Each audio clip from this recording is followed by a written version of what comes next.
For more on both current and past U.S.-Cuba relations, earlier I spoke with Arturo Lopez Levy. He's an adjunct professor at New York University, and he's co-author of Raul Castro and the New Cuba, a close-up view of change. The embassy is now opening. What kind of changes will we see immediately?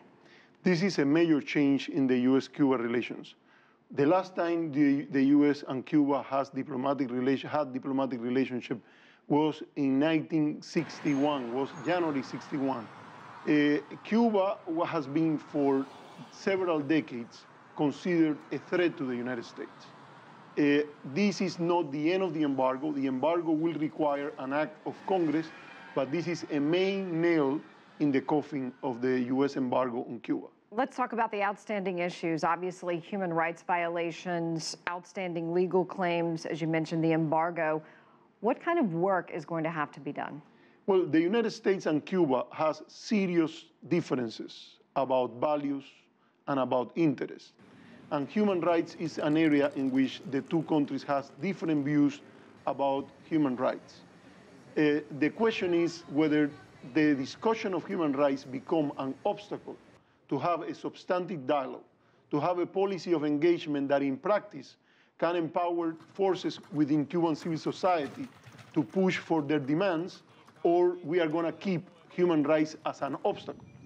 And in my view, the policy of President Obama is in line with his general approach, his general grand strategy to a dialogue with adversaries, and also it's opened the door for a different relationship, not only between government and government, Susan, between society and society.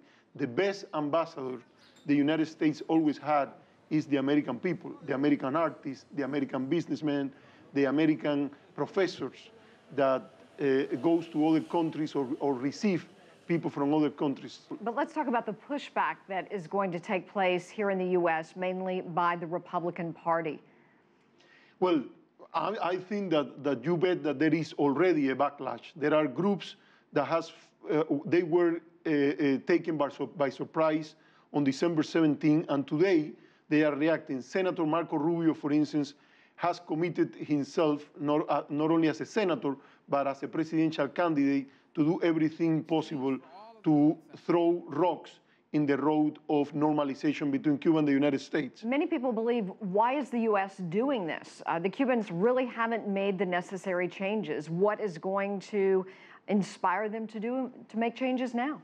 That's an excellent question, Susan. But let's remember that this is an asymmetrical relationship. So reciprocity is a good legal argument. Is the U.S. doing but this? It's difficult politically. Is the U.S. doing this selfishly?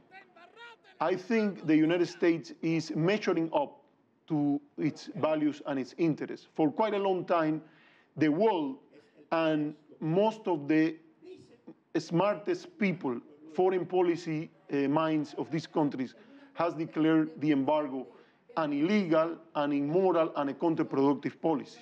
And we are not talking about the members of the American left. We are talking about Henry Kissinger, as early as early 70s. He said, this is a policy in which the United States has a bad hand. The sooner we get off this policy, we can play a different game in which the United States will receive the benefits of the attraction of its culture, the attraction of its society. And I think that it's quite important to have this possibility. Arturo Lopez Levy, we appreciate your time.